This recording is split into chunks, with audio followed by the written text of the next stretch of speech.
goes walking, and when she passes, I smile, but she doesn't see. Doesn't see. Olha que coisa mais linda, mais cheia de graça. Are you fading it out already? No. That was the YouTube stream starting. Okay. As long as the top one hit during webinars lately. It is. I hope the that won't catch us. Is this Creative Commons, Philip? Oh, yeah, right. Good point, Bruce. I guess we're streaming copyrighted music right now. Oh.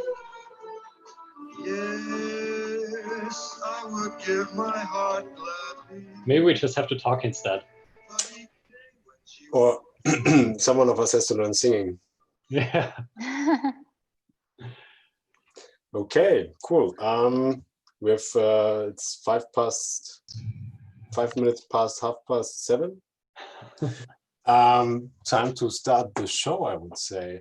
So, hello everyone. It's great to have you all here again. Well, Philip, I think you will start recording the meeting. So for everyone, we are recording this. It will be available after the meetup. And yeah, for tonight, we actually have 2 marvelous speakers for you, Isabelle and Rachel. And yeah, how should I transition to that one? We put a little effort into this, organizing this, and if you like our things we do, and we would actually like to ask you to give us a little support, a bit of love, so we can continue doing this. The licenses for Zoom cost a little bit of money and stuff. So if you like what we're doing, consider supporting us. That would be great. And as a little warm-up, we would ask you today to do a little bit of drawing. So please, everyone, grab some paper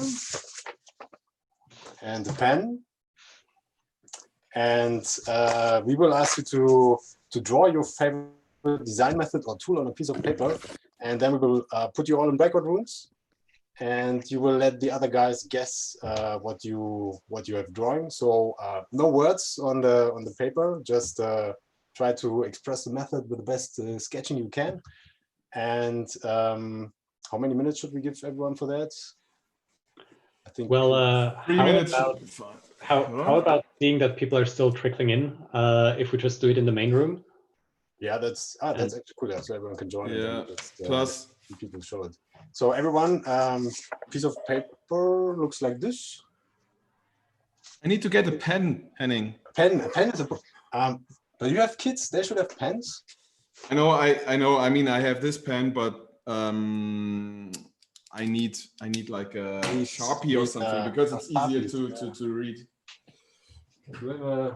I guess some people out there are also looking for a pen, or am I wrong?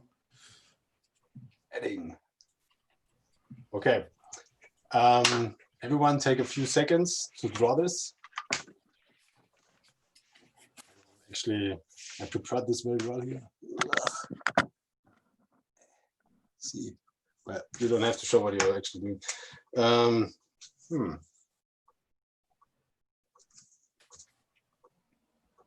What could it be?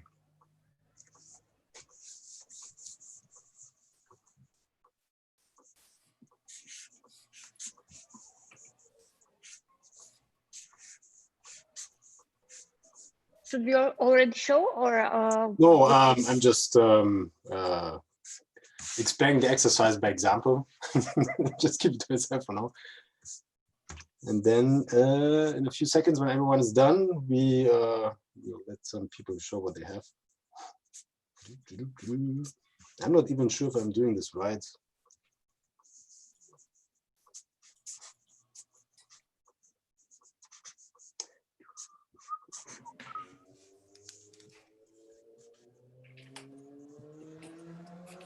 And maybe also something about process management. if you're designing processes. I don't know. Henning is doing it Jeff Patton style. Yeah, I got a little bit inspired in the past week. Did everyone get a pen, by the way? What kind of pen do you have? I'm actually like using those without saying the brand name. I think it's not Schleichwerbung. Well, Sharpie all the way here.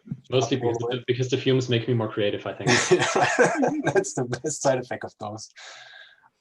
Okay, not too many webcams on today, but people will need definitely one to share what they did.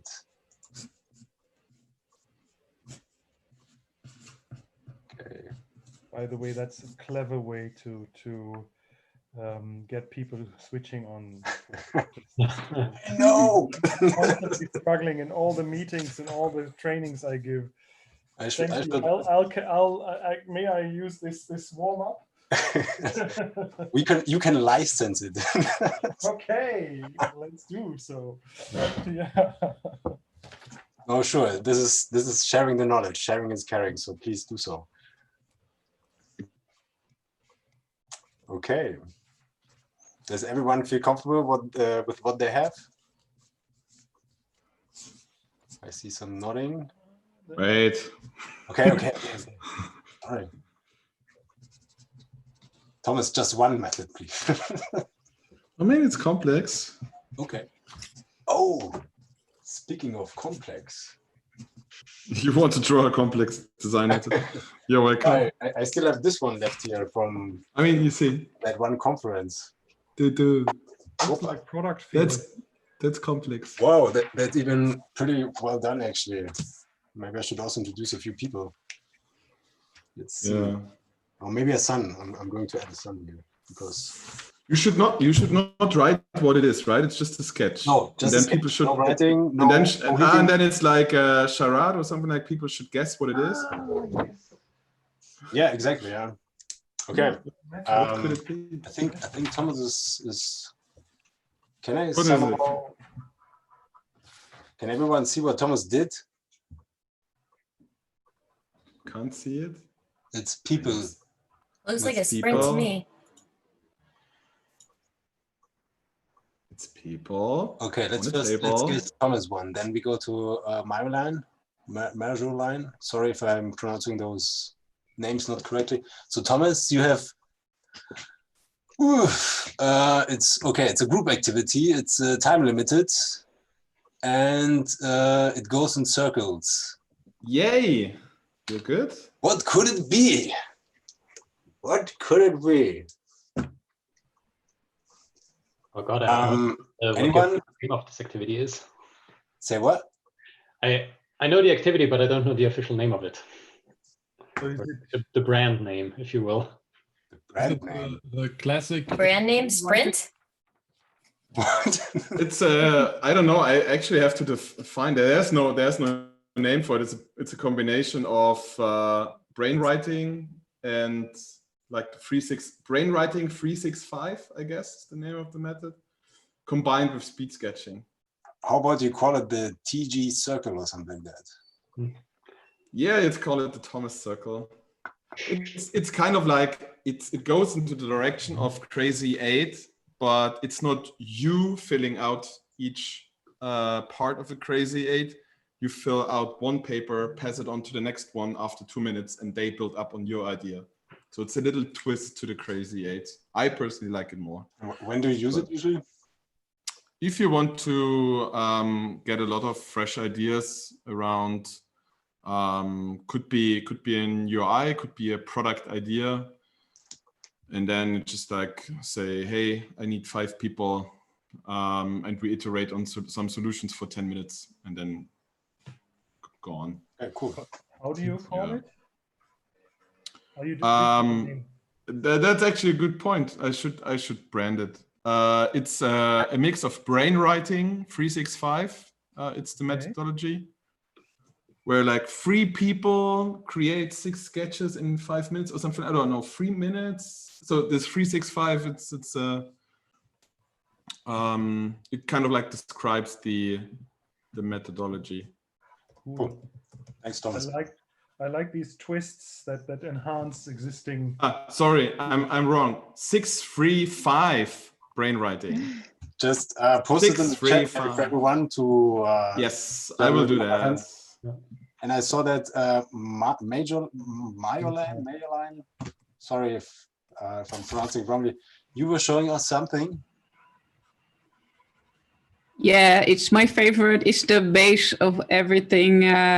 It's usability testing and interviewing users, because it's fundamental to my decisions, for my design decisions with the team. Yeah. Could you show us again what is?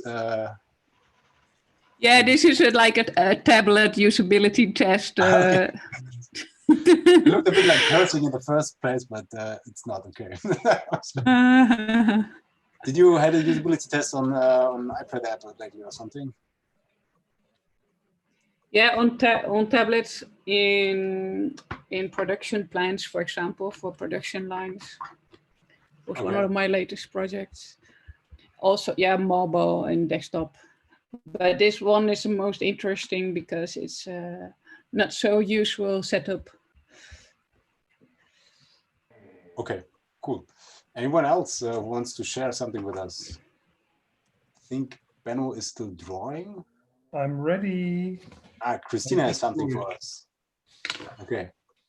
First Christina, then Benno and Christina. So looks like headphones.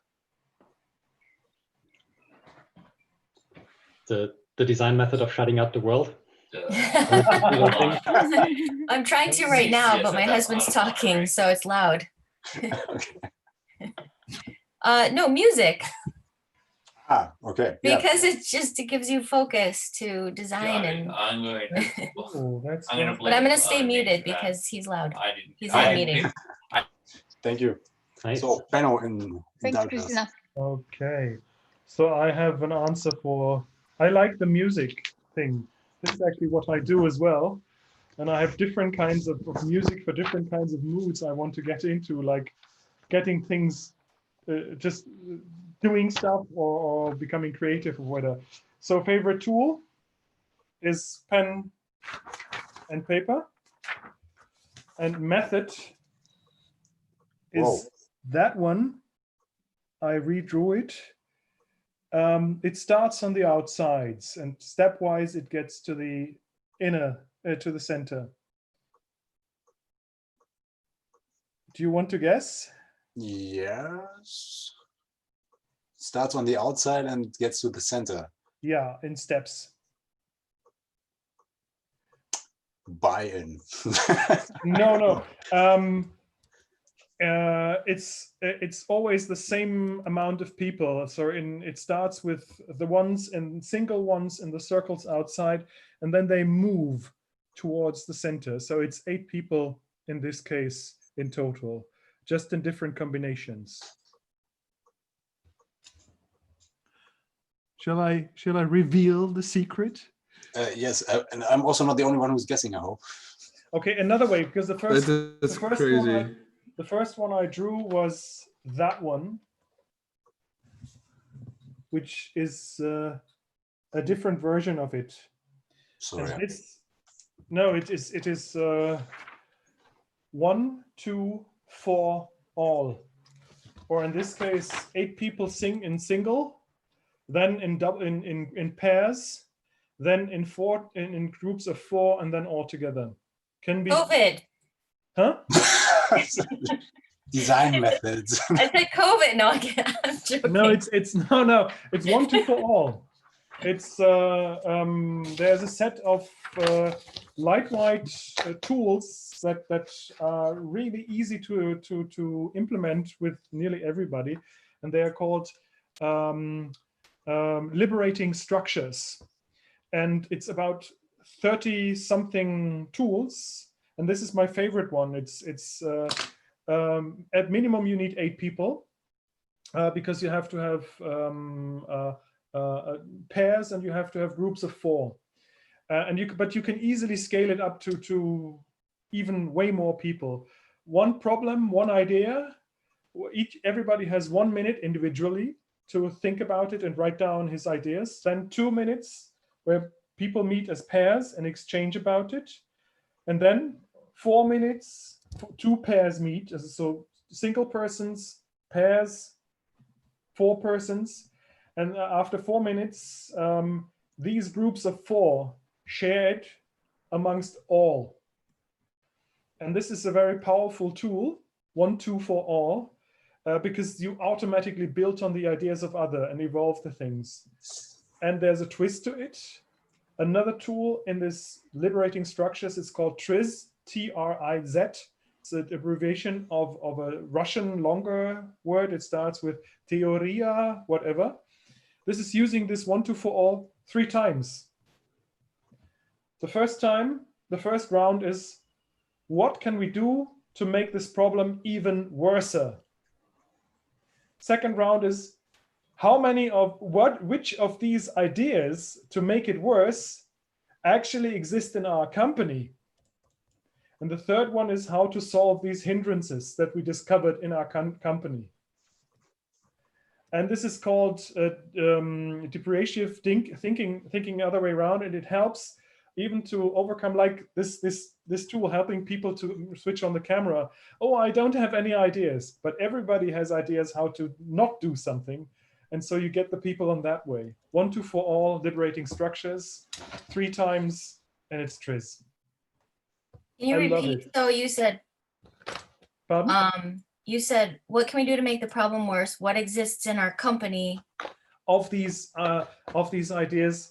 Of the bad ideas that we just developed in order to make it worse. Yeah. So what of these ideas is actually true?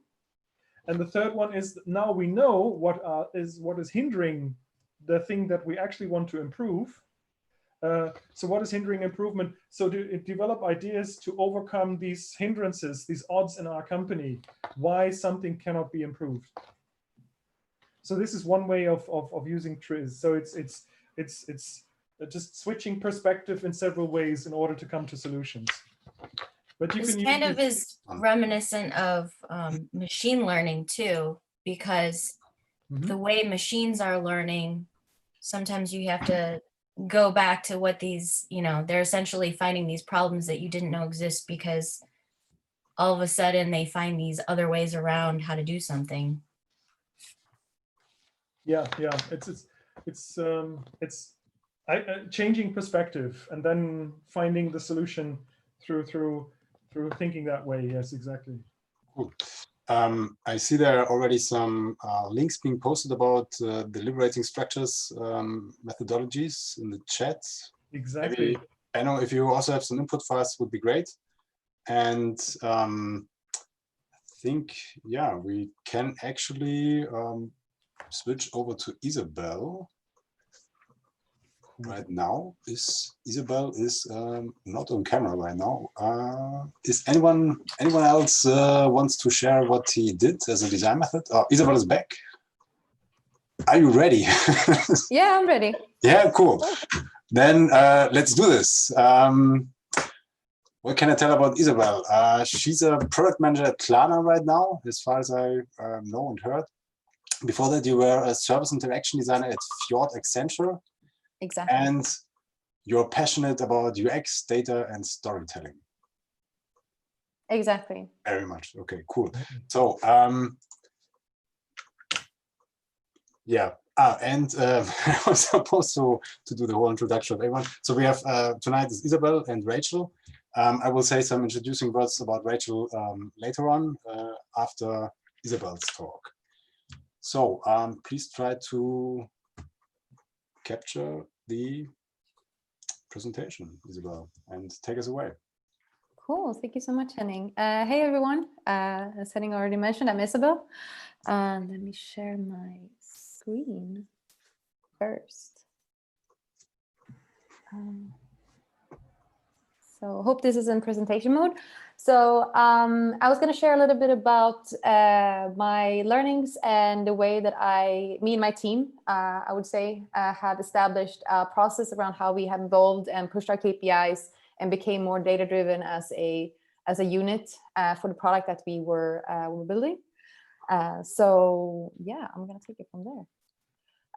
Just short introduction about me. I've been 5 years at Klarna. I call myself a boomerang because this is my second time. I used to work in Stockholm, and then 2 years ago I moved to Berlin. I'm Swedish, and as already mentioned, I have a passion for both UX and data, trying to figure out how these two are actually correlating and how we can quantify user experience in general. I'm trying to master the skill of I would say cooking eggs very well in a lot of different ways.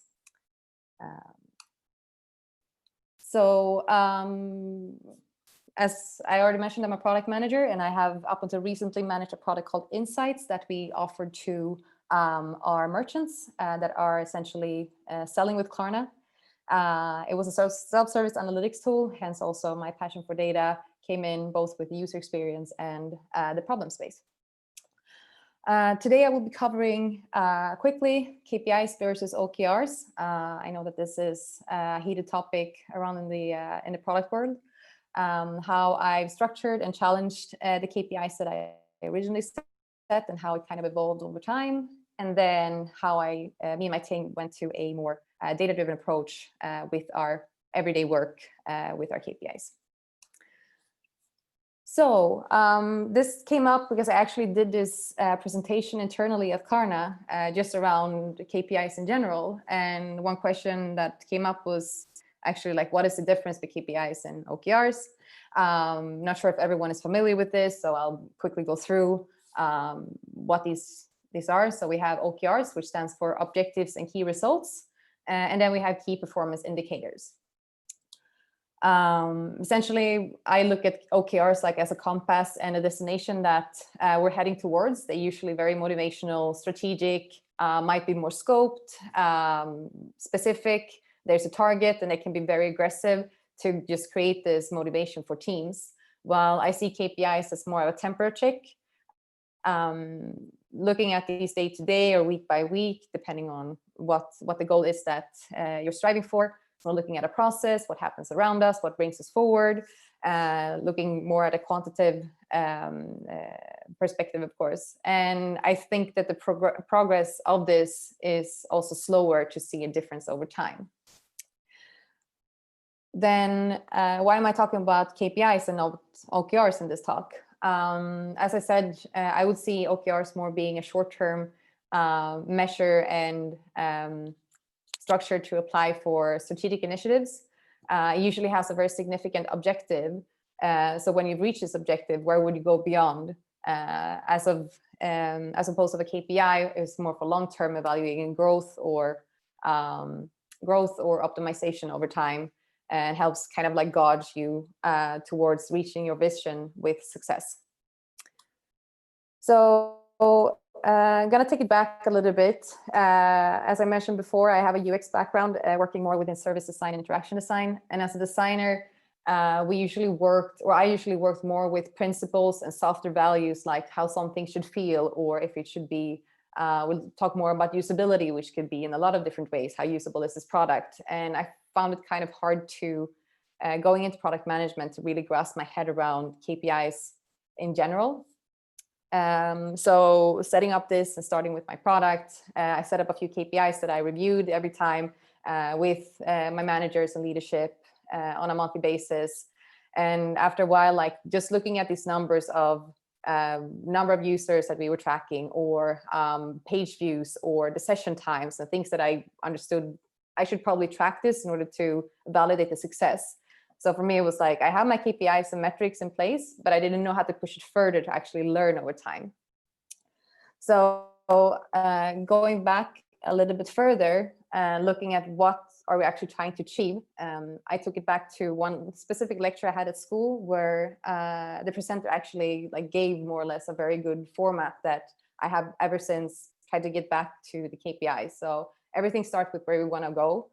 If you're having a product vision or your company's vision, essentially what you need to measure against and what you're where you're heading.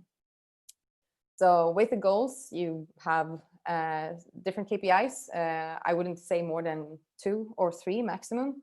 but it should indicate the movement you have towards the goal that you're striving for. A KPI can then also be built on several metrics, and every metrics has a measure that you need to know where it comes from. And then essentially which data sources looking at, what is the dimension, are you looking at users, are you looking at sessions, are you looking at different things that you want to understand the success and the movement towards the top of this pyramid. So originally when I started with this insights product, the goal was essentially to increase merchant happiness because they have access to data and also have them coming back over and over again. So looking at, okay, what kind of KPIs do I need to establish here?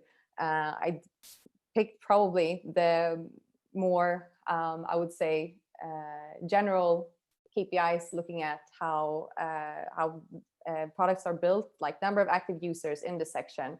Can we look at stickiness? Like, I think maybe some of you are familiar with daily active users through monthly active users, and then understanding in this bigger platform, what is our share of this? So I looked more or less at these metrics one by one every month by not understanding how they kind of related to each other. So what I asked after some time was, what kind of processes will help me to identify how I am doing towards, like when we move towards the vision that we actually want with this product. So instead, this developed into just like starting with the goal. We want to increase the merchant happiness and engagement. But we also know that we are belonging in a bigger context. It's not only about the active use that we have here. There's a lot of other forces that impacts whether the user gets to the product at all, or if it's applicable and usable for them, of course. So for instance, for this specific goal, I started to, we went into looking at, okay, what is the ratio of all the users that have access currently, and how many of those are actually interested in coming back over and over again? And how these trickle down to several different supporting metrics that we needed to find the data sources of and tweak them and merge them in order to have something that we could look at on a week-to-week basis.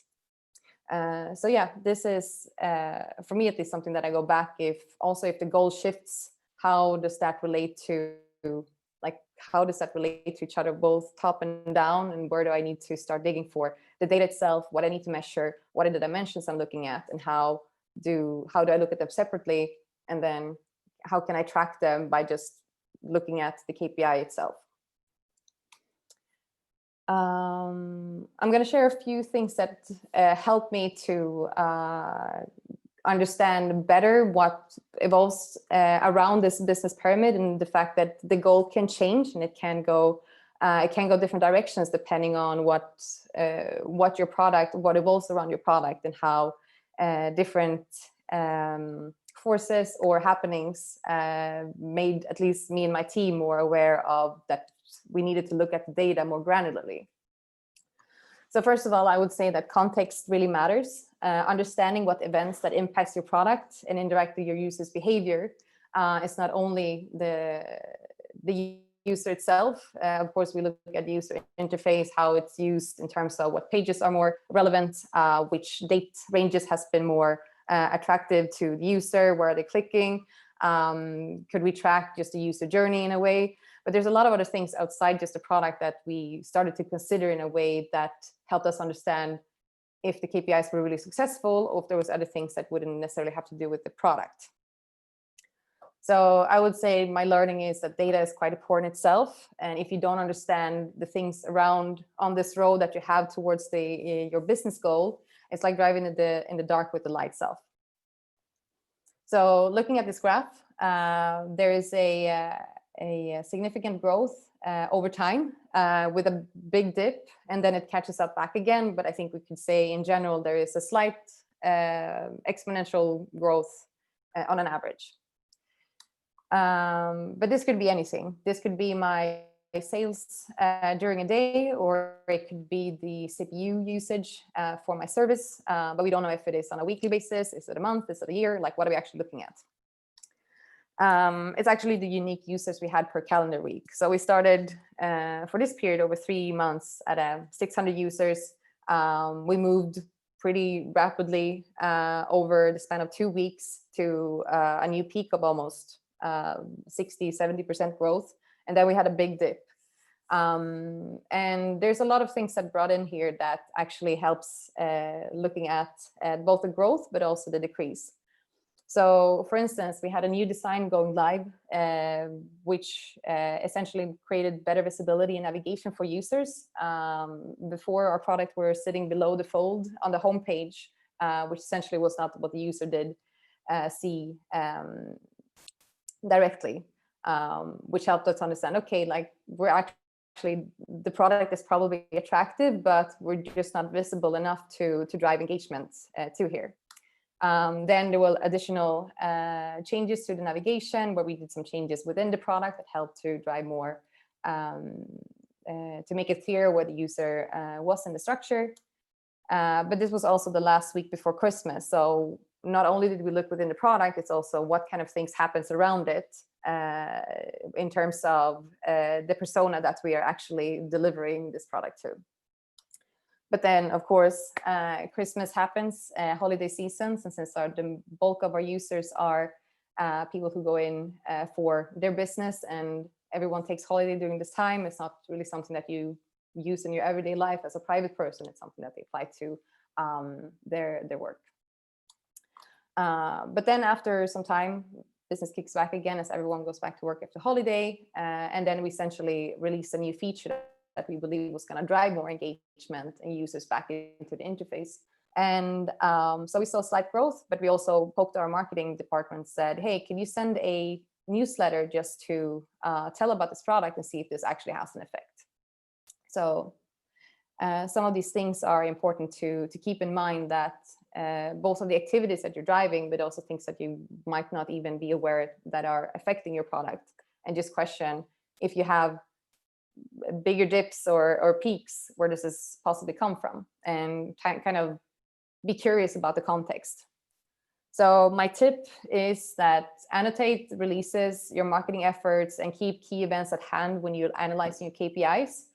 Something I usually use is the annotation tools, or the annotation tool in Google Analytics that's easily accessible. And I think Amplitude has the same thing. But also like these other things that might affect satisfaction or the engagement in general. So like what is around when it comes to dependencies? Have you had downtime? Are you having incidents? Or are there other external factors, just like we saw here, where there was a massive dip in the holiday season, which could essentially drive down an average quite significantly. So these things, just keep them in mind to understand which kind of story that the data is telling you as well. So if context matter, I would say that your dependencies definitely do too. So especially within software product development, we usually work with a lot of different services, fetching source data from one place or several places, or the fact that we are on a platform where a lot of different microservices are active right now. Keeping in mind, like, is your product actually dependent on these other services, or will your KPIs essentially then also have a dependency, and how the numbers are affected? So not only staring blind on the number, it could be other things that also affects, of course. So in our case, we're being part of a platform that's called Merchant Portal. This portal has different functionalities for merchants to use with Klarna. So they have access to reports, they have access to their orders, they have access to insights. And let's say hypothetically that we have 100,000 users, but this platform also has user access. So there's another layer of things we need to consider when we're measuring ourselves towards a ratio, and benchmarking ourselves of how many users in this platform are actually actually using our tool, and not staring ourselves blind at, oh, it's only 5%. Well, in this case, we potentially reach 30% of the users. So understanding how our dependencies are working and how their service is designed in order to have a fair picture of how we're actually performing, and essentially other things we need to do outside of what we can control, which could be an activity around invite your users to gain more insights in the merchant portal. Another thing could be different SLAs. So for instance, in this portal, it should be always up because we're responding to an end customer. and the promise that we have. The same thing for our service, it should always supposed to be up, but we were essentially sourcing our data from a warehouse, which only had weekday support. So in this case, if their service goes down on a weekend, then we're not really able to deliver on our promise and then meet our KPIs of having, for instance, data within 24 hours. So these kind of things is important to understand how it connects to each other. So I would say when it comes to dependencies is keep close conversations with your stakeholders or the people you depend on or the products you depend on. Learn how their service is designed. See what kind of promise that you're both are offering to you as a consumer of their service, and also how that trickles down to your consumer of your service. And it could actually be worth having a stakeholder agreement for these kind of things as well. Then my second tip for this is to also understand what kind of SLAs and uptime are your dependencies having, and what service agreement are they also established. Yeah. And then lastly, question and gather some lessons from this. Without reflecting and iterating on your KPIs or the metrics that you're looking at, we will not know what essentially brought us back or forward. I think this has been the key thing I've done with together with my team.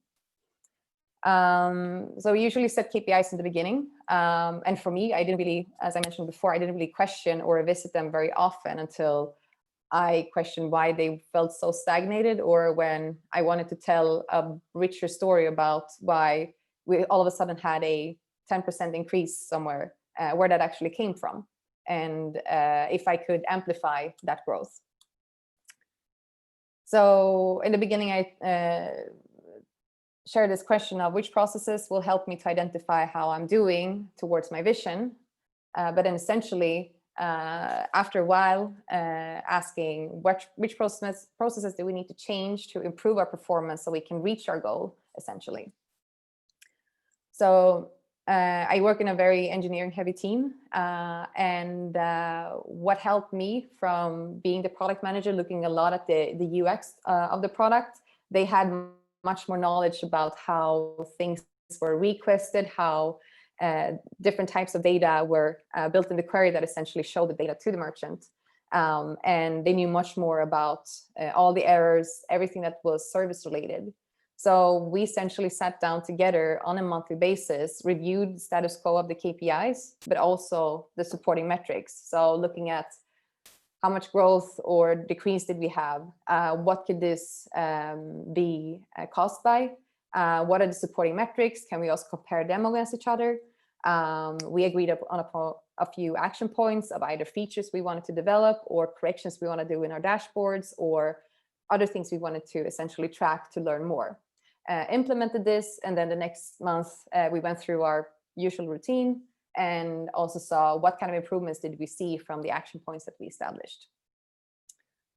So I would say my tip to you is to create a review routine with the team and keep valid intervals. It doesn't really make sense to go from a day-to-day basis, might weekly, depending on what you're looking at, of course, or if you're doing bigger changes or something needs to be more monitored.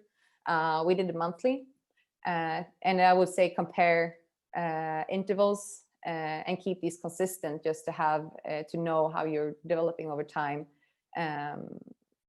more consistently. And then I would say also don't be afraid to dive deeper into the supporting metrics and see, did anything change?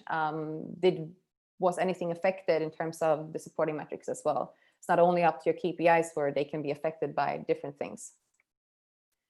And then essentially drive decisions and establish clear action points. I think keeping track of the changes that you're implementing. So if you're doing anything that will essentially affect the tracking that you're doing, annotate this and know when something significant happens so that you're not blinded by another peak or dip that essentially might not have to do with the more user-oriented metrics.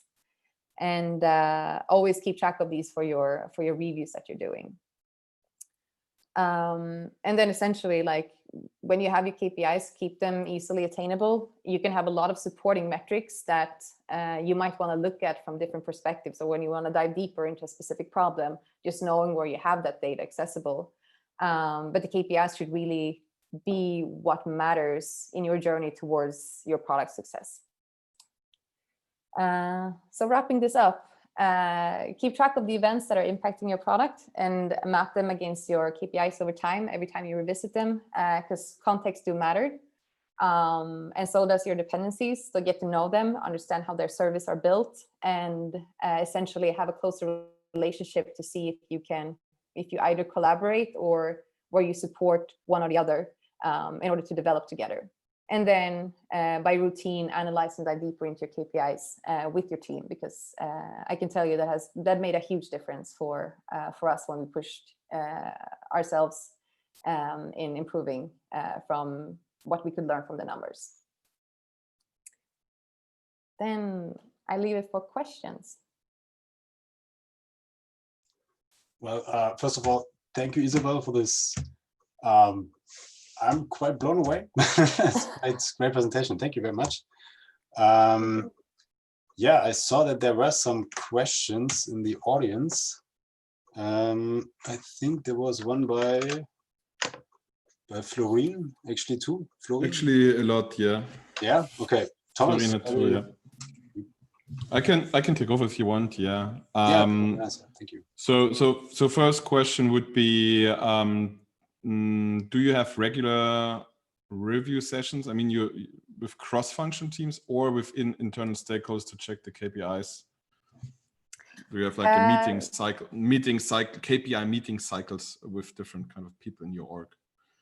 So we do have on a larger or higher perspective, or how can I say, on a domain level within the merchant domain, we look at some shared metrics and KPIs that we want to achieve. So I have an indirect connection to those with my KPIs or other things that I know will support it. We review each other's KPIs on a monthly basis as well, but not really going as deep into it as I've done with my closest team. So, but I think that is essentially also like understanding a whole merchant journey, for instance.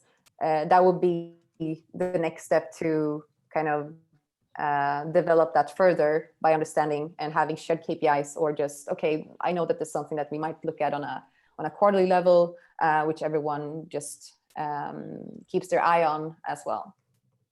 Mm-hmm. But with your team, I assume it's like on a weekly or bi-weekly basis? In my team, we did it on a monthly basis as well. Okay. We saw that the cycle of, or the routine of the users were either weekly, or some actually used it daily, either weekly or monthly, to kind of understand how our changes or the things we did affected different users. And then we could essentially just drill down into different periods, but monthly was enough for us. Mm-hmm. And then there's a question from Yuri. Did you have KPIs that didn't change even though the respective metrics shown the growth? And what did you do? So if the KPI, sorry, can you repeat the question? Okay. Have you had, I think maybe Yuri, if you're here, you can step in and help us to understand your question a little bit more. So have you had the KPI that does not change even though the respective metric shown the growth? What did you do? Actually, no, not that I can think of. I would theoretically that might happen if you're looking at an average of something and you have two metrics combined, or if there's a ratio where one part of it stagnates and the other one, or like one is growing a lot and the other one is decreasing. But yeah, mathematically that might, I don't know if that makes sense. No, I would say not that I can think of, but that's a very interesting thought, and how that it would actually work in that case. I have a question to you actually. So there are some kind of like metric frameworks out there, like the pirate metrics with acquisition, retention, revenue, this kind of stuff. There's also kind of like UX metrics from Google, this hard metrics with happiness, engagement, da, da, da, da. Yeah. Do you, for like newbies to get started, what do you suggest, like being the top 5 KPIs or something, or any framework you can start with? Although I personally agree that, like you said, you have to look at what the goal of your company is and what your product is wants to achieve. But is there any framework you can start with, or do you say that that's all crap? You have to like do a workshop, do this all together, and find metrics and KPIs for your specific product? What's your thought on that? So I don't have a specific framework. I think the ones that you're mentioning are like, I would say it's called Pirate. Pirate metrics. Pirate metrics, yeah. Acquisition, activity, retention. Activation. Activation, yeah, retention, review, like that they give you some stars somewhere. Referral. And then I think, referral, exactly. Hey, cool. And then revenue. So I think definitely like that I think there's a reason why there is a framework around it, because it's applicable to a lot of different products, or I think essentially startups have used this a lot to just like show growth and understanding like the whole user journey, more or less.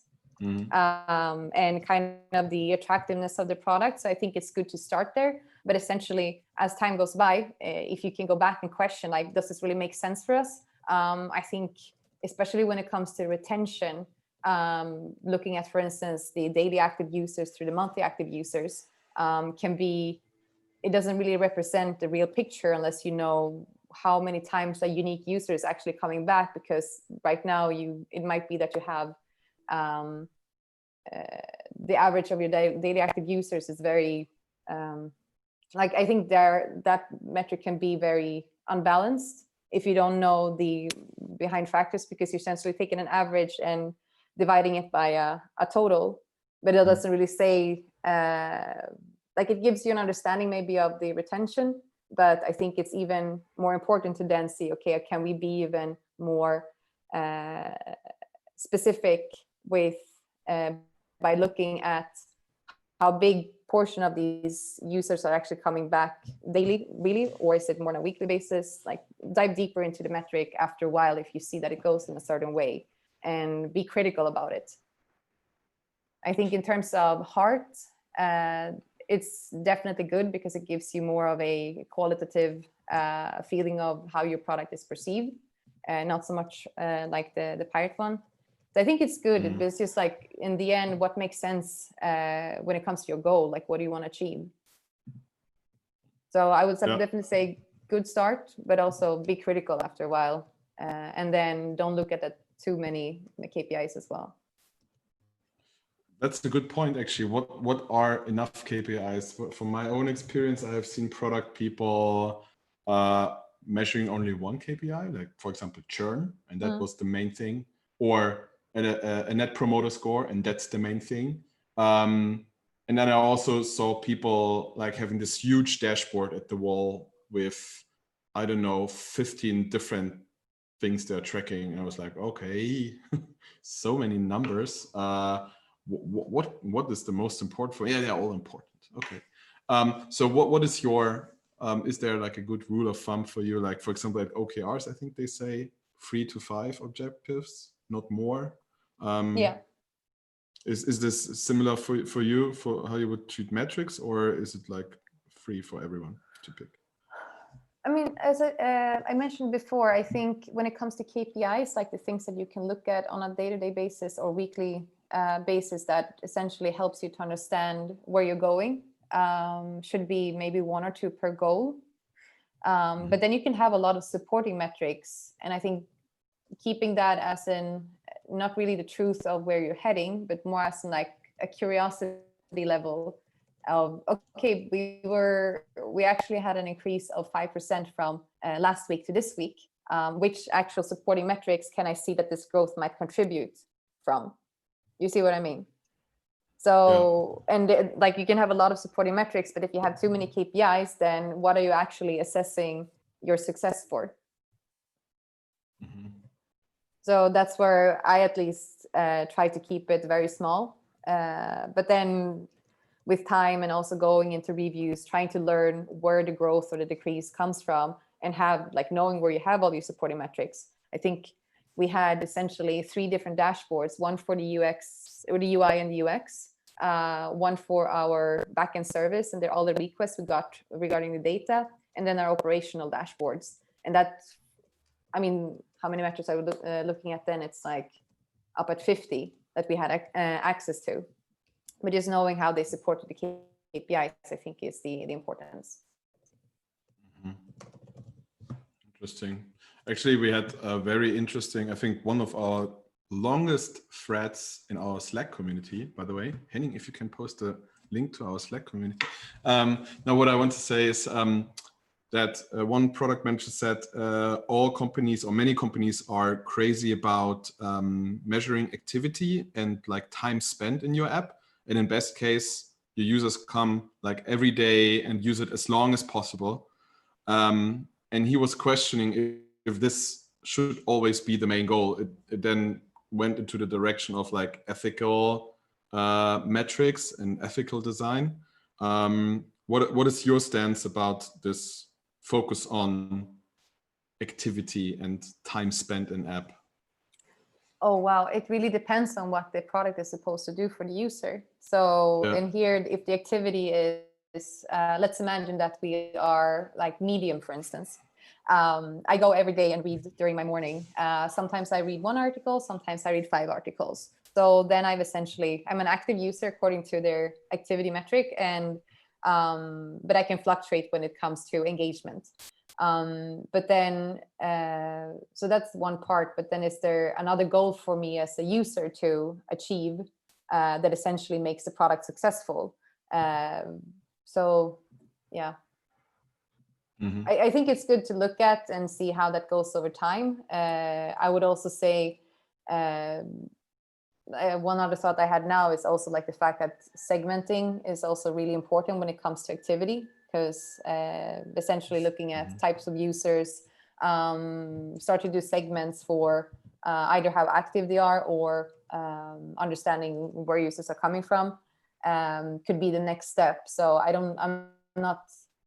I think measuring activity is good, but I think that can stagnate you in terms of understanding how you evolve the product for either different users or just staring blind on how much eyeball time you're essentially generating from it. Yeah. But that I think will be the next step.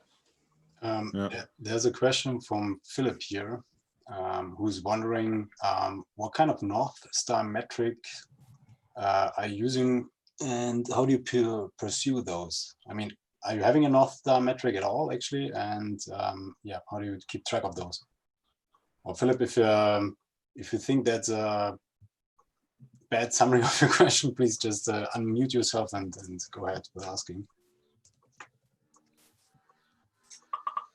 I think so.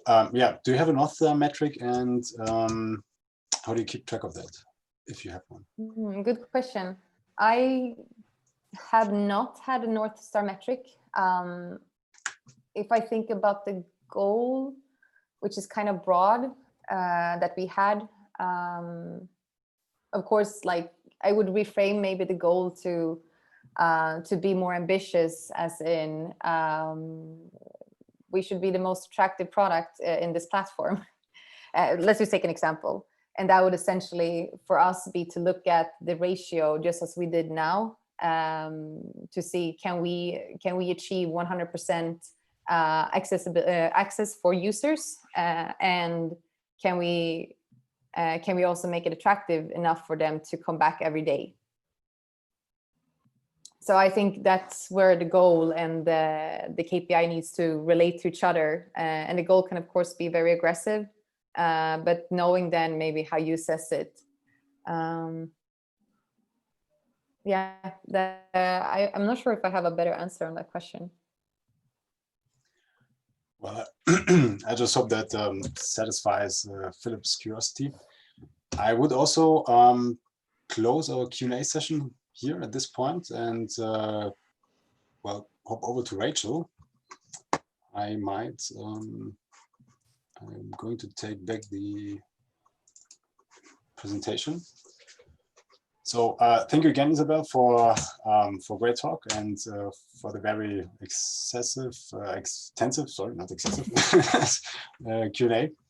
And next on after KPIs now is Rachel. She's going to go into details about design sprints. She's currently a design lead at Google.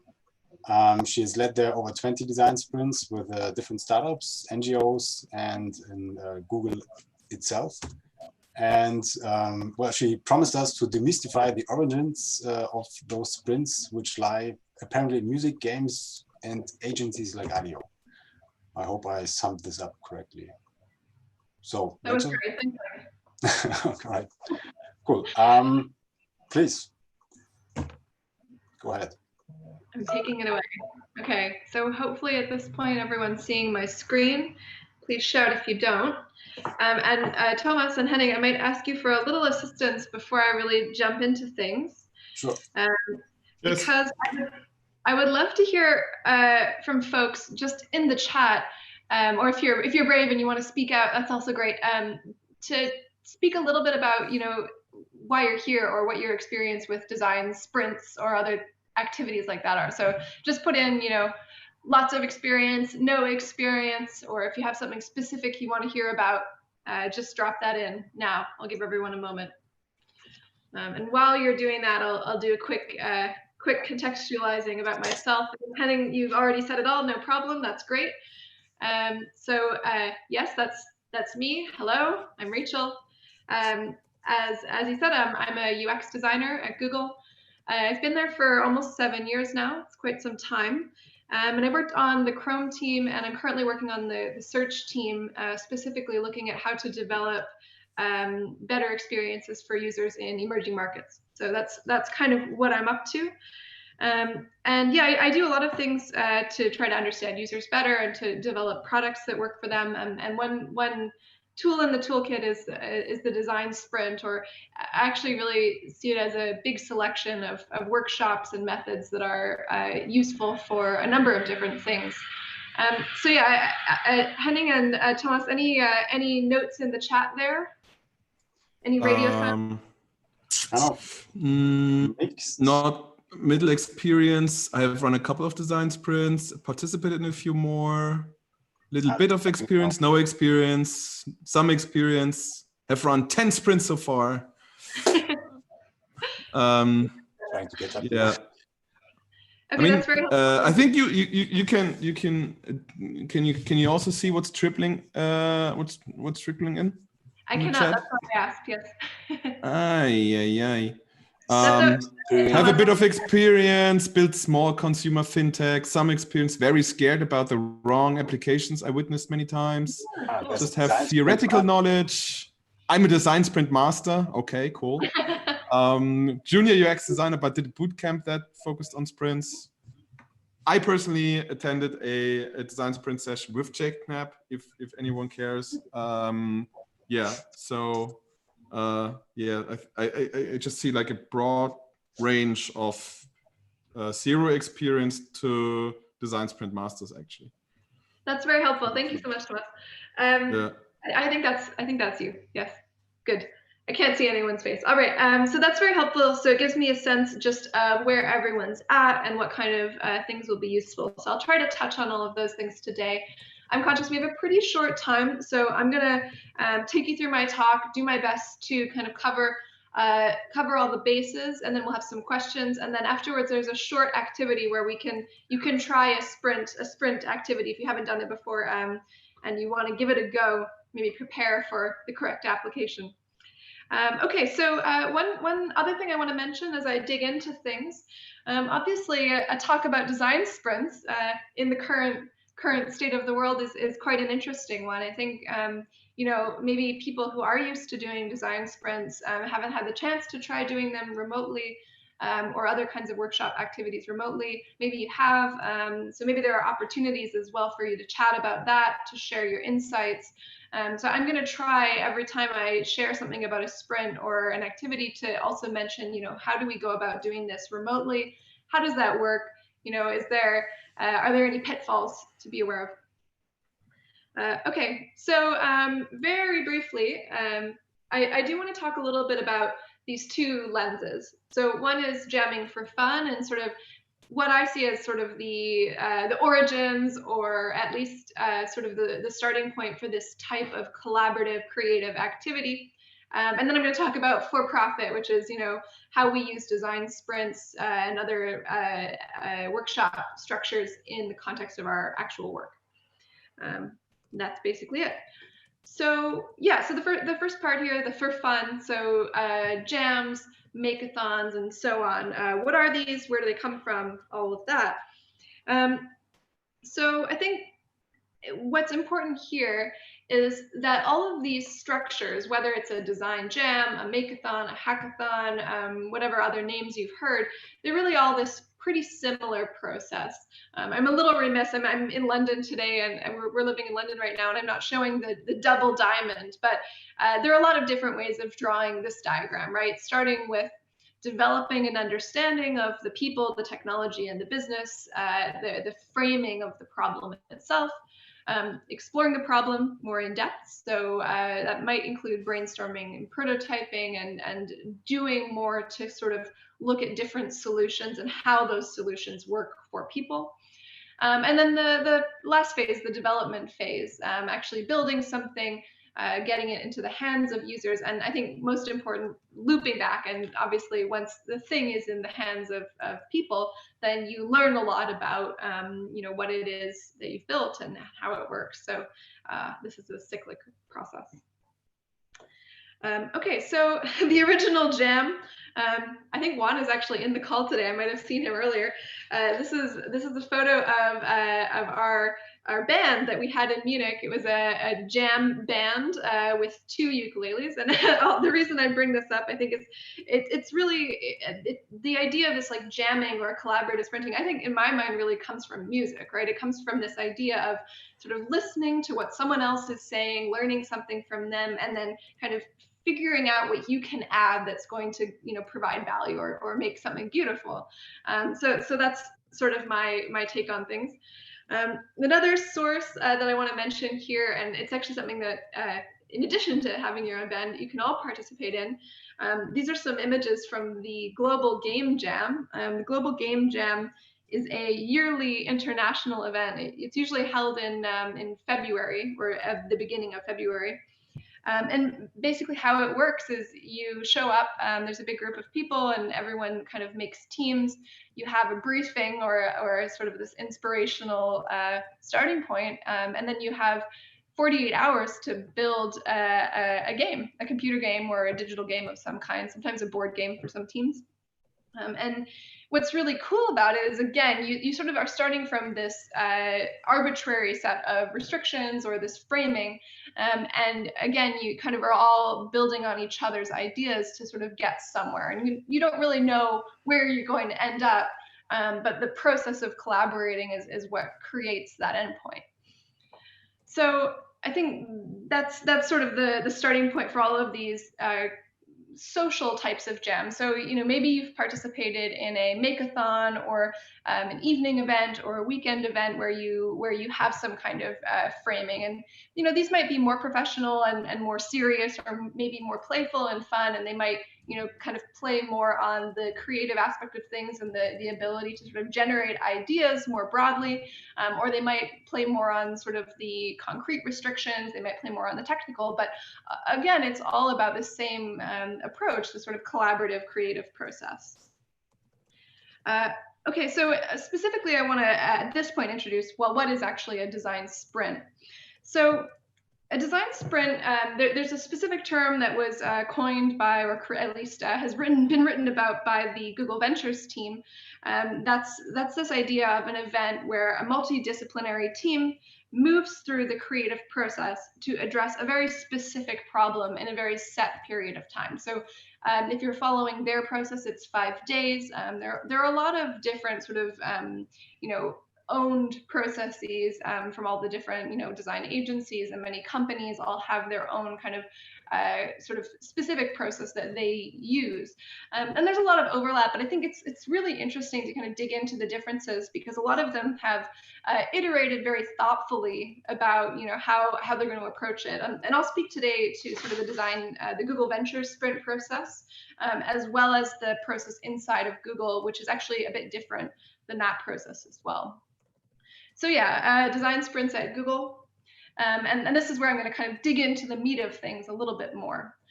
So there's really 2 types of design sprints at Google. I think, maybe you've heard about the different ones. There's the Google Ventures sprint, which was originally designed for working with startups, right? The Google Ventures team, they invest in different startups, and their process is really more targeted at a small group who have a very concrete problem that they need to solve. They have a runway to solve it, and then they have to solve it in that time.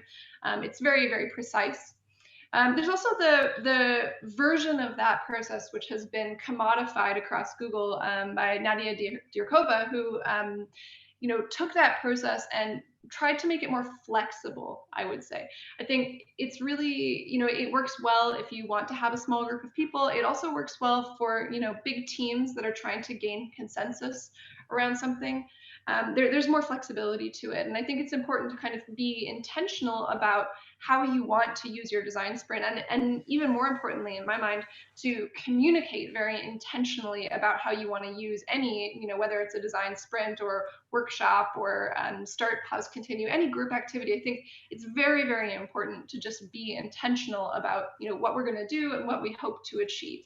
And I'll talk a little bit more about that. Okay, so what exactly is the structure here?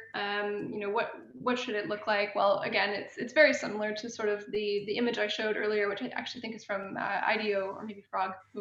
I think it's fairly straightforward. You start by understanding the problem.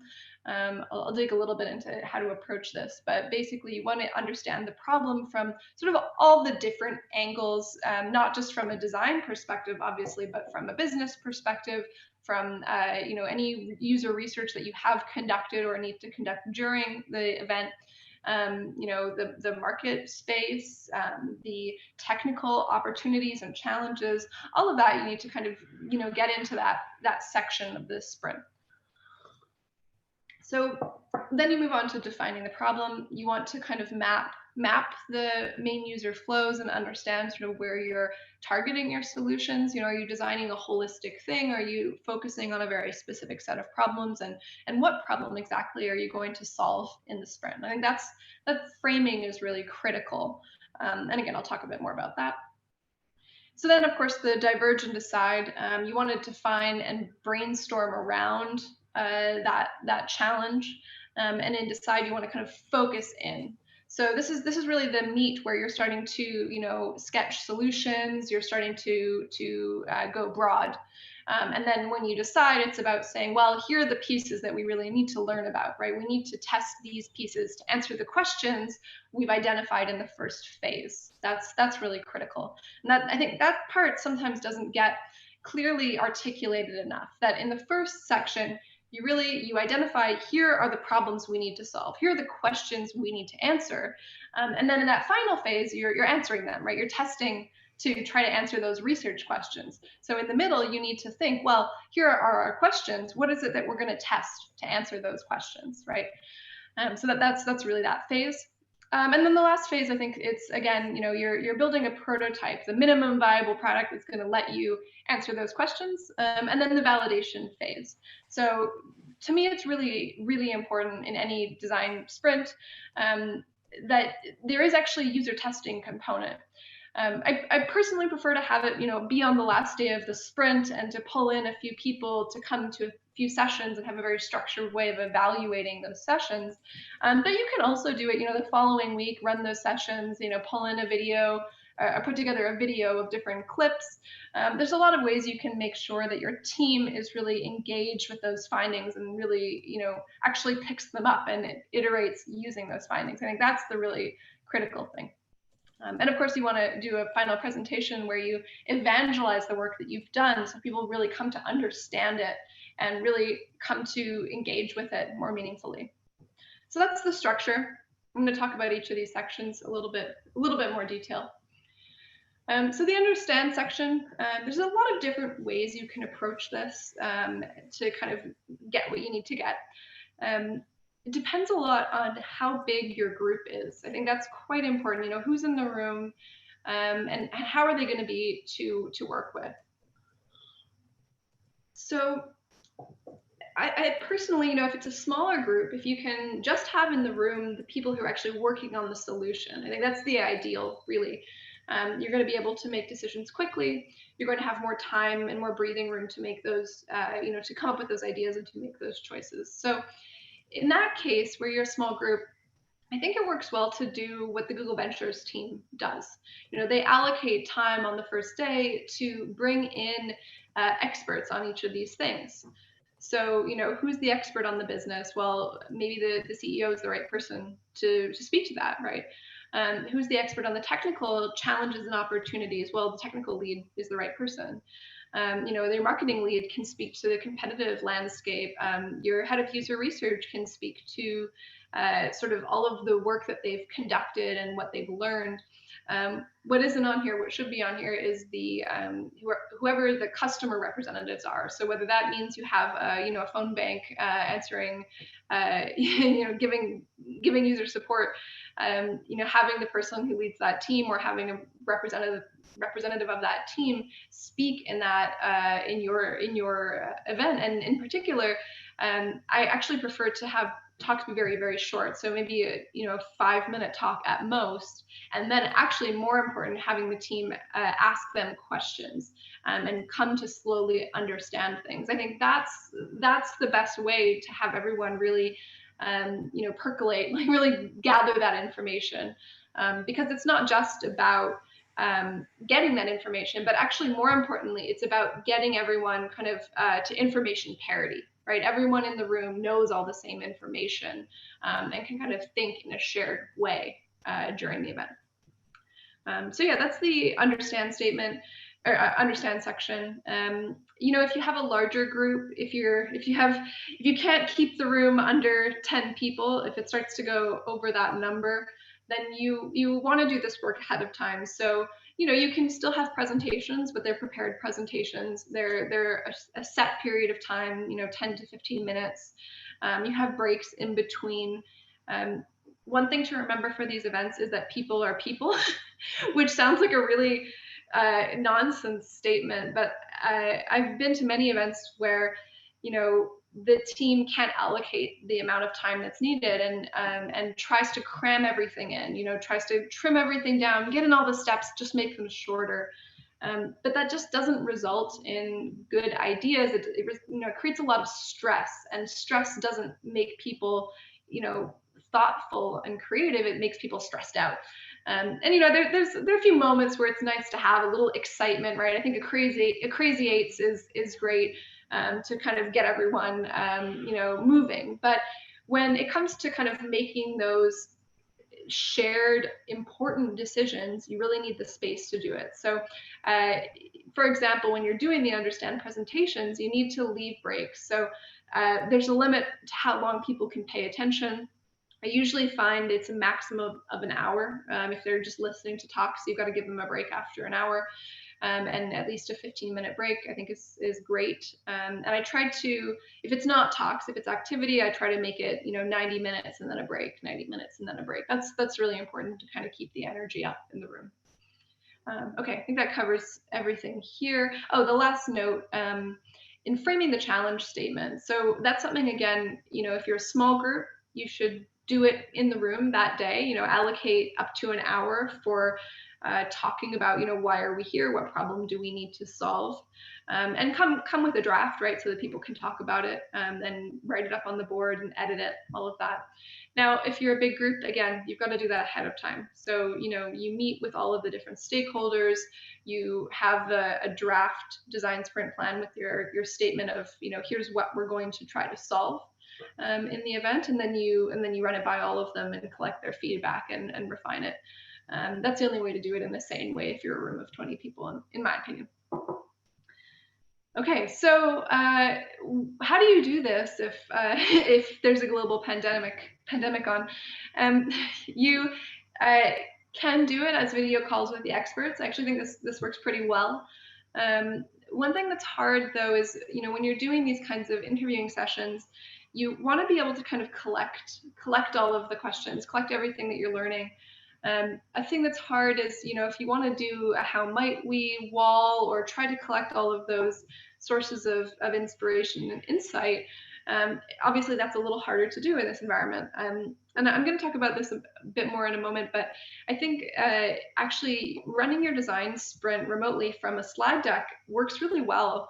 Having the presentations for the experts in that slide deck, having everyone have access to the slide deck and having some slides at the end with how might we sticky notes. I'm doing air quotes, I don't know if you can see, and then allowing people to kind of fill those in. I think it's actually a really great way to kind of keep people engaged. I'm not a big I'm not very optimistic when it comes to expecting that people are just going to sit in front of their computer screens and watch something. I think everyone is very tempted to kind of click around and do things.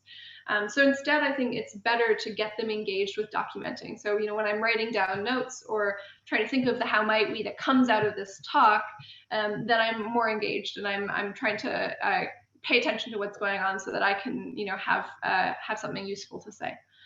So that's how I would tackle that. Yes, this is exactly what I was talking about. So do your sprint in a deck. This is a screenshot from a start, stop, continue, actually, that we did recently. It's a little bit of a different format for a little bit of a different thing, but the same idea of these digital Post-its, I think, applies. So you just, draw some boxes, you put them on different template slides so that people can copy them around, and make sure to have a place in there for the name. It's actually covered up with my sticky note here right now so that people don't get confused. And I've actually found this works really, really well. The only thing that doesn't work well is having them as a group sort the sticky notes. I would not do that all together in the same slide deck. You've got to choose some captains to be responsible for certain sections and do it during a break. Okay, so moving on to the define section.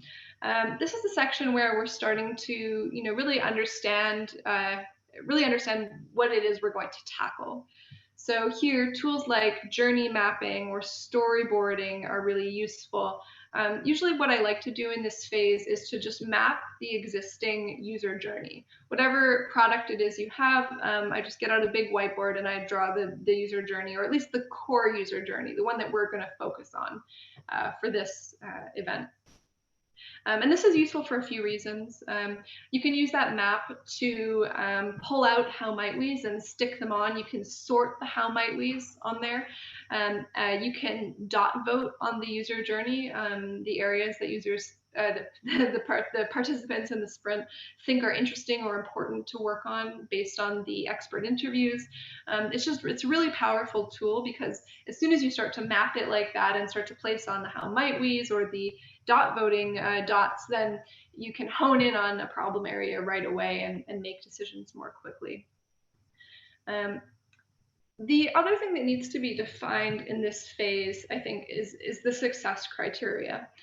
So this is really important. Now that you know, well, what problem is it that we're here to solve today or tomorrow or this week, and what are the opinions of all of our experts? Well, then we then can say, well, what are the success criteria for the problem we're trying to solve?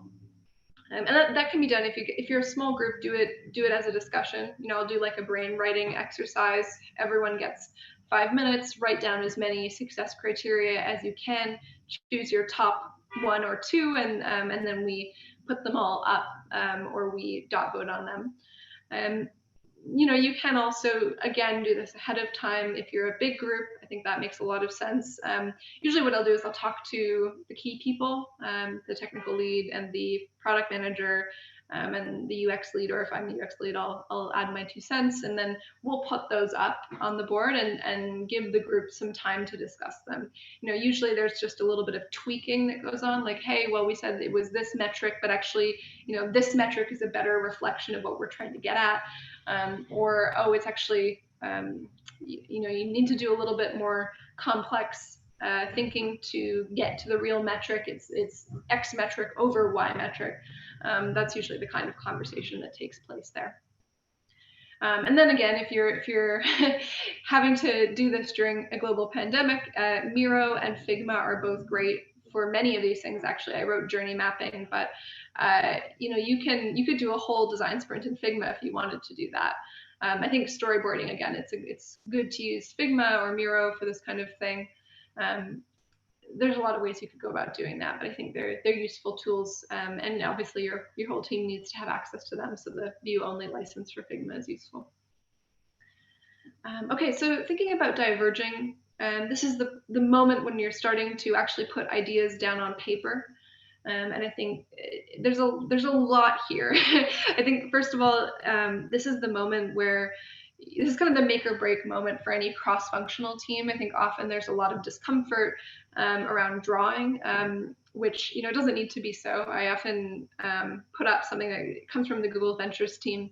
It's a slide that just says all of your drawings should look like this, and it's a Da Vinci illustration, the Vitruvian Man.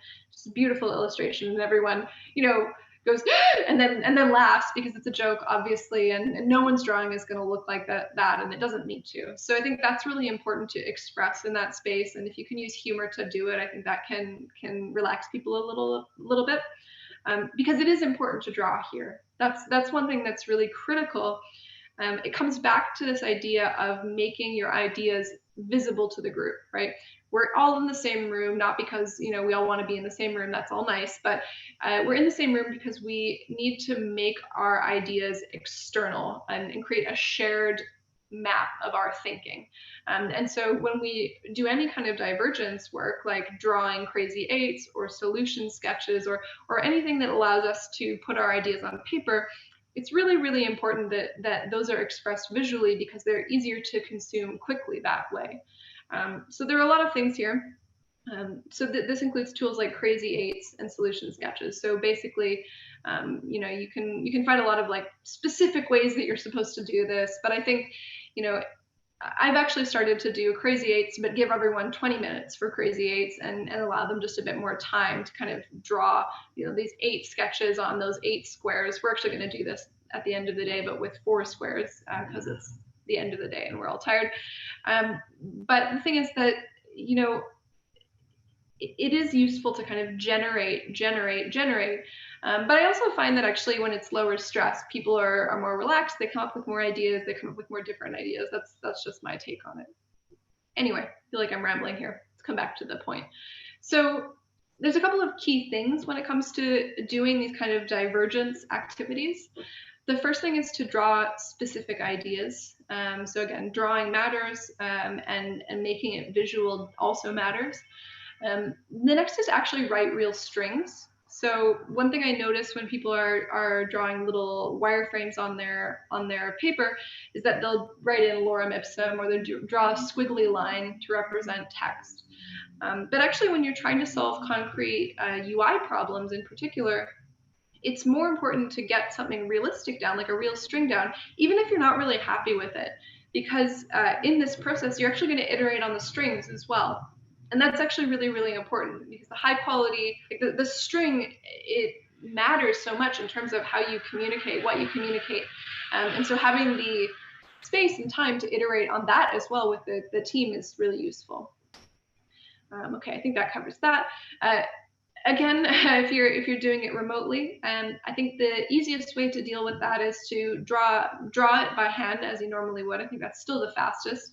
And then I would just take a photo of it with my camera phone, and I would put it in the slide deck. And then that allows everyone to just talk about a shared set of things. Okay, so talking about making decisions, I think this is actually the hardest part of any sprint, harder than getting anyone to draw things. So coming to a decision about what to make in test is kind of the make or break moment. Like everyone, this is when it gets stressful, this is when it gets hard. And I think there are a few ways to deal with that. So the first is dot voting. The Google Ventures process does this really well. I think they have sort of a what's called heat map voting, followed by decider voting. So how that works is everyone on the team, well, first things first, you put up all of the different sketches on the board, usually solution sketches, and space them out. Give time for everyone to look at them all and try to decipher them, usually up to 15 minutes. And then you have everyone dot vote on the pieces that they find interesting and useful. They usually do a process of sort of critiquing the ideas based on those dot votes. So everyone goes around the room. The leader or the facilitator of the event actually will sort of narrate what they see in each sketch. And then there's time for everyone in the group, anyone who dot voted on any particular aspect of that design, to say why they dot voted on that, why they thought it was interesting. And then at the end, the owner of the sketch can fill anything that was missing. I actually really, really like this process. I think it does a good job of kind of making democratic the process of deciding, because often people will maybe gravitate towards the person in the group who's in a leadership position, towards their ideas, but maybe there's something that is a better idea, or certain ideas stand on their own better or more easily understood, and I think this process does a good job of helping choose those ideas. So the last step in that process, by the way, is for the sprint to designate a decider. So that's a way of being honest about who's actually going to make the decision in the sprint. That might be the team lead, it might be the company lead, but giving those people kind of a bit of an extra vote. This is interesting because it's actually very undemocratic. I think it's a smart direction because it's actually honest about who's going to have the weight in the end.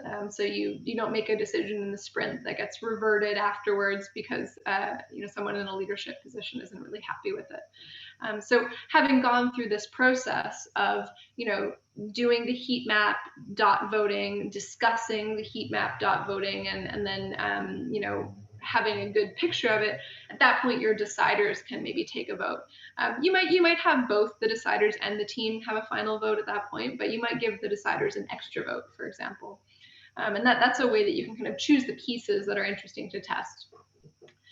One thing that's sometimes missing in discussions at this point is the fact that you actually need to have something to test, and not all of the pieces always fit together. So there's a little bit of work that happens here that you need to leave time for, which is, either you have two different ideas and they need to both be tested, and that's great, they stand on their own. Maybe you have some pieces of different ideas and they need to be brought together into a single idea that can be tested on its own. And you need to do that in a way that allows you to kind of just get meaningful insights. What's really important is the thing you're testing isn't necessarily your final product, right? Like you're testing something to learn, to answer your questions, to learn. So that might mean that you Frankenstein together two pieces that don't really belong together, but that they're not, on the same screen, they're separate screens, so you can kind of get a good understanding of them. I think that's really, really important to remember because, people can sometimes get really connected or can cling to this idea of, well, this isn't what we're going to ship. But I think that's okay. You're not trying to design the thing you're going to launch. You're trying to design the thing that will answer your questions. Okay, so then the last phase is prototyping. Just seeing if I missed anything here. No, I think that covers it. This is the point where it's harder and harder the bigger the group is. So the smaller you can keep your group, the better. Okay, so talking about prototyping. Oh, sorry, by the way, all of this can be done again in the slide deck with dot votes. I make a template with lots of little dots on them and, put people's name by a color so people can pick them up and drop them in easily. Okay, so prototyping. what you need to do is you need to build something that you can put in front of your users, or in particular your study participants. So, tools like Figma and Sketch are obviously the go-to at the moment. Keynote is fine. You can actually buy like templates of material design or iOS that you can put together in Keynote, or whatever other presentation software you're using. But what you need to do is, if you have more than one designer, you obviously need to agree on which tool you're going to use. If you're creating one single shared flow for testing, you need to map out the flow and divide it amongst yourselves. This actually, you're likely to have many designers rather than just one, but okay. And then you need to know how you're going to combine them all. So that might just mean, we email all our files into one person and they combine them in Sketch. Or it might be that we're all working in the same Figma file. This is really easy, and so they connect it up at the end, and then it's ready to go. But you've got to work that out and put together a prototype that's going to help answer your questions. I think that's pretty straightforward. And then the validation. So I think this is probably the thing that people find the hardest, and it gets harder the bigger the team or the higher the stakes. But to me, this is the most important thing. In fact, this is the whole point of doing the design sprint. You've got to test with users, and ideally you do it in front of the team, because they need to sort of see the fruits of their labor, right? Like, it's not just about designing the thing, it's about actually figuring out if the thing works. So usually what I do for this is I try to structure it, there's a set of tasks or a set of screens that they need to go through. We want to, be the psychologist, so have them walk us through those screens, thinking out loud and explaining what they see, asking questions like, what do you think that is? And, how do you feel about that? To try to get at, whether they're understanding what the thing is and whether they're perceiving, the parts of the UI you need them to perceive, whether the product is clear to them and whether they know, what the offering is and how they can go about getting it. All of those details, I think, are really, really important.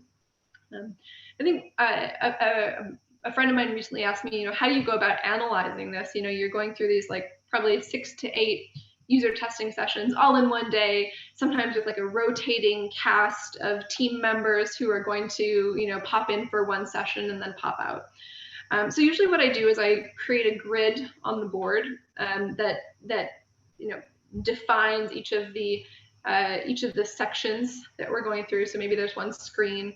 There might be specific questions we want to ask. So you might have one screen, and then you might have one about, the question you want to get answered on that screen, just vertical lines for that, and then horizontal lines for each of the participants. So you end up with this grid where you can, stick sticky notes, or, if it's a yes or no question, you can put like a check mark or an X or a sad face or a happy face. And by doing that, you end up at the end of the day with this map, and you can kind of just go through each vertical line with the question or the screen with clear takeaways for each of those things. And so if you set all of that up right, you take the sort of goals and questions from day one and you translate them into research learnings at the end of the last day. So that's sort of, and then you take all of that and you package it up into your takeaways from the sprint. So you have, here are the goals and the questions we wanted to answer. Here are the options we considered. And then here's the thing that we landed on, why we landed on it. And we tested that with people, and here's what we learned. I think that's kind of the whole package that you want to then, share with all of the people who participated, all of the people who bought into your sprint. That's obviously the most important thing at the end, is to make sure to present what you did and what you achieved, and celebrate those takeaways, because obviously this is such a big time investment for everyone who's joined, and everyone who gave you permission or had to think about the time allocation, the resource allocation. So you really need to show that time was valuable. So that's a really critical aspect of it. And the celebration itself is really key. So obviously you can do the final presentation via video call, but I think personally, if you want to celebrate with the team afterwards, I use House Party, which is an app. It's an app that the kids are using these days. It's a much more casual environment, and that's the right kind of thing to have sort of a celebration with your team afterwards. So yeah, that just about wraps up what I'm going to say today. There's an upcoming breakout session where we're going to try crazy 8s or crazy 4s for the breakout session. And Henning is going to kindly remind all of us of these steps after we do questions. But what we're going to do is you're going to take a piece of paper, which I hope you have, and you're going to fold it in half 2 times. So you have 4 squares rather than 3 times to make 8 squares. So you fold it in half 2 times horizontally, vertically. And then we have a design brief here. And we're going to spend 1 minute filling in each square in our breakout rooms with a different idea for how to solve the brief. And then assuming everyone still has the energy, we're going to spend 1 minute for each person to share their ideas with their team members, or just pick one idea if you prefer. The brief is, how might we enable patients to book appointments with their doctor via text message? And so you'll draw different UI ideas or UX ideas. You can flex it as you like in the squares, and you'll share that with your team. So that's the plan.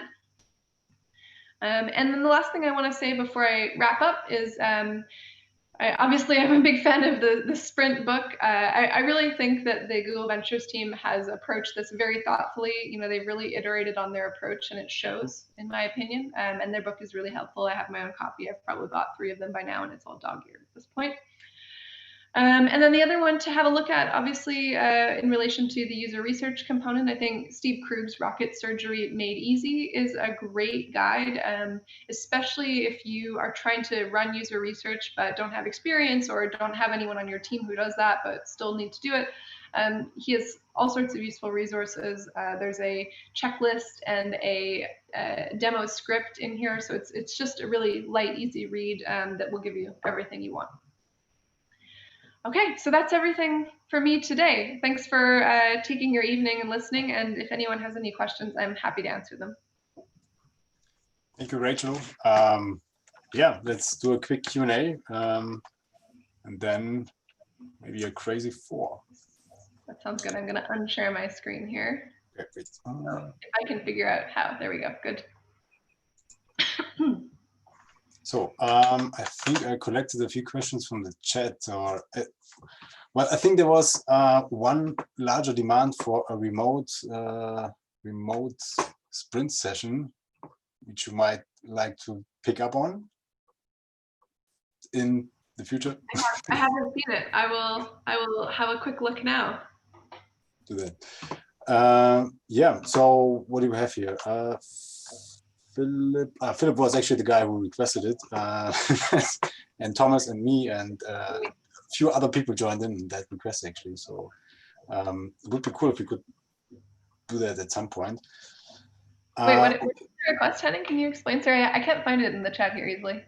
It was Philip who was requesting a remote design jam or design sprint. I see. For the new, we'll chat more later. Yeah, we should. We can also get in the Slack community maybe for that. And it looks like he attended a design jam. Philip, maybe you can say something about it. Well, Rachel has done like a dozen design jams in the Munich design jam community, and I have attended most of them. But since he's left for London, the design jams kind of went away in the last year and a half or something. So I was wondering if remote is a good opportunity. Actually, a good question. Thanks, Philip. It's good to see you, by the way. You too. I'll take that into consideration. Maybe Johannes has some time as well, and we can see. That would be fun, because I think Henning, Monica, and Johanna, they started a side project within our community on Slack. By the way, maybe this is also something which can be like where we can join forces. Or what do you think, Henning? Sounds like an idea. We should definitely discuss this. Yeah. Yeah. Okay, about questions. Yeah. Let's take this I would just say, like, let's go to the Slack channel for later discussions. Would be great if Rachel can also join. And Philip, if you are not there, then please join our UX and product community on Slack, and then we can discuss like how we can take this further. That would be great. Yeah,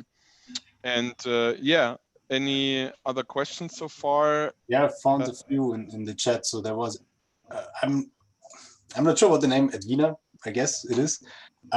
She or he was asking, are design sprints the main tool to build the product roadmap? Interesting. I mean, probably not the main tool. Actually, I haven't tried building a product roadmap with the design sprint before.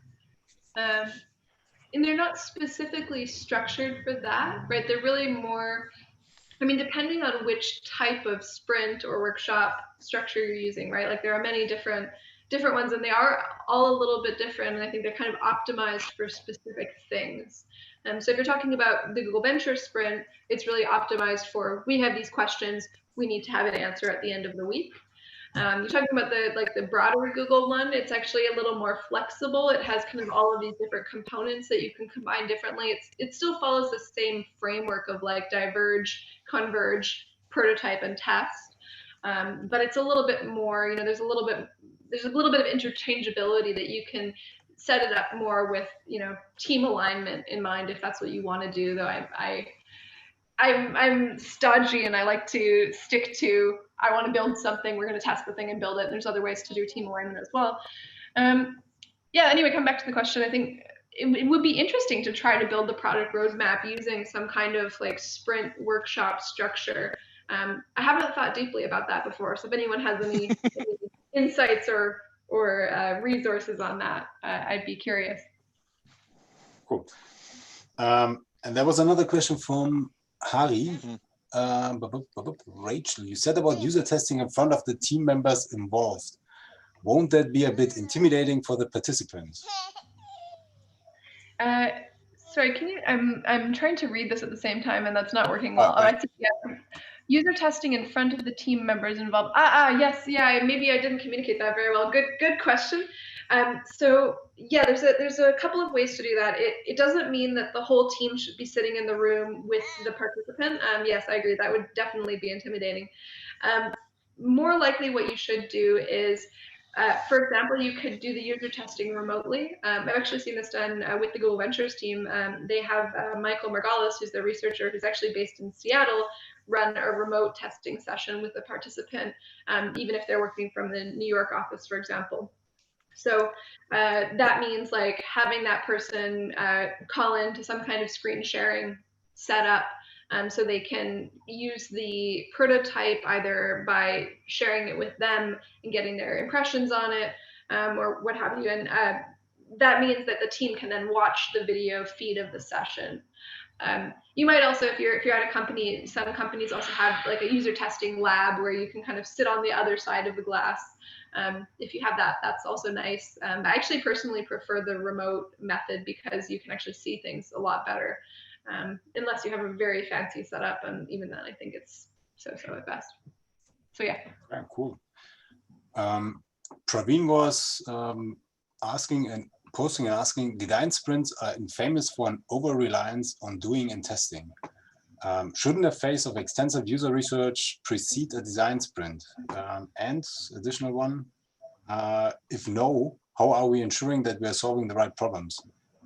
The understand phase and the time box, the design sprint process doesn't seem to be enough for good user research to happen. Totally agree. All of those things, yes. Going into any design sprint, you should have the foundational research you need. So when I talked about bringing in the head of user research to talk about the work that had been done in the past, I think that assumes that you have the foundational research you need. There are many cases where you won't have that. You need to do it, right? So if you're planning a design sprint and you see that that research is missing, you'll need to go out and get it, or have people go out and get it. Depending again on like how big is your team, how big is the company, that might mean needing, you know, a few weeks in advance. It might, if I agreed ever again to do big design sprint events at Google, you know, my standard lead time used to be 6 weeks. And that's what you need if you're going to have 40 people in the room and they're all going to have opinions. Then you have to conduct, thorough and comprehensive user research ahead of time. That might mean quite a bit of lead time. If you're a small startup, that might mean we need to do 6 usability tests with this part of our product. We haven't done them, so someone needs to set those up and do them. That's maybe a week or 2 of lead time. Yeah, but definitely that's a good point, Praveen. Thank you for bringing it up. And Kazbek was asking, do you use empathy maps or personas for design sprints? Oh, you can, yeah. They are not explicitly built into the Google Ventures process as far as I remember. They are like in the Google process widely, they're sort of in the toolkit and you can kind of pull them in as needed. I think, they work well when you have really specific personas. I think if the product is, a huge product where everyone can be your user, I think they're less useful, whereas that's not often a problem you have outside of Google or outside of these like really big companies. So you can use a persona really meaningfully, and that's really, really helpful. So yeah, I think those are both very viable tools. It's important to kind of, stick them into your process, your structure of the sprint in a way where they'll be meaningful. So what I always think about is just, what is this tool and what's the output of that tool? And like, where does that output need to be plugged in to the process to kind of come to the final end goal, which is our questions need to be answered. That's it. Cool. Santiago Sardi was wondering, what metrics do you normally use when doing user testing, like errors, satisfaction level, other things? I probably would call them signals rather than metrics, and it depends very much on like the problem you're trying to solve. I'm going to take a fairly well-scoped problem as an example. So, you're trying to go through a checkout flow. The metric you're looking for is like, did people find the button, right? Yes or no? Did they discover the thing? Did it need to be pointed out to them? How long did it take them? This is, it's not that I'm going to sit there with a timer, right? But did it take a long time or did they find it fairly quickly? I think is something that everyone can kind of feel. A thing that's really, really hard to gauge, and I still don't have a good answer for, is would someone have gotten through the whole flow if they weren't in a user testing session? I think that's something that, I like to try to guess at that. I think that, watching people go through the flow, oh, they didn't discover the button to proceed, but they have dropped off at that point. You're not sure, maybe they would have found it. Watching them go through the flow, oh, they're really confused about this part. They're not really sure, how much they're going to pay or what they're going to get. Well, I can be fairly confident that they probably would have dropped off at that point unless they really needed that thing. But again, you don't really know. So I think that's something that's really hard to gauge. And so that's why it's useful to look at things like discoverability and the clarity of the message. Did they understand X, Y, or Z? Yeah. Mm-hmm. That's quite hard.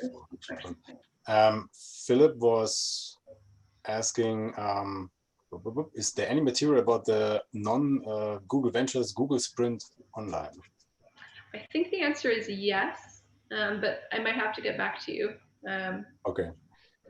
We can also do that in the I don't want to use the word aftermath, but I just don't know any other word right now. So after this thing, yeah. And our last question here. I'm going to interrupt because the answer is yes, and it's very clear. So it's designssprintkit.withgoogle.com.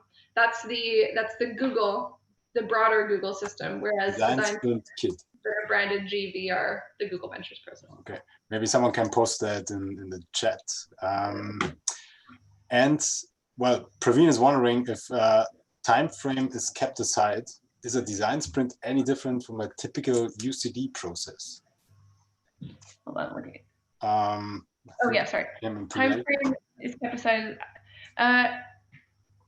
So I would say the Google Ventures process is a little different, not in terms of structure, but they just have like very specific methods. And I think that differentiates it a little bit. But in terms of the overall structure, like, no, it's not at all different. It's definitely the same. Okay, cool. Those were all the questions. We are slightly a bit over time. Sorry. I will just offer it to everyone who's interested that we can still do the crazy fours if anyone wants to. Otherwise, I would wrap it up. Any shout outs for the breakout session? Henning, I would say, I mean, if people want to stay a bit, I wouldn't mind having one breakout session just to wrap it up. From my side, this is totally fine, yeah. I love it. I was actually waiting for the breakout session the whole evening. So then let's do it. Let's do it. Okay, so Rachel, I think you need to leave your mic on because I'm not exactly sure. Okay, fold it. Take a paper. Everyone needs paper again. One note for the breakout session. We usually stop the streaming then so that people are a bit more at ease to discuss. If everyone is interested in that. Yeah. I would also say I think the evening is over from this side, but I would encourage Henning. To be honest, I would just go for a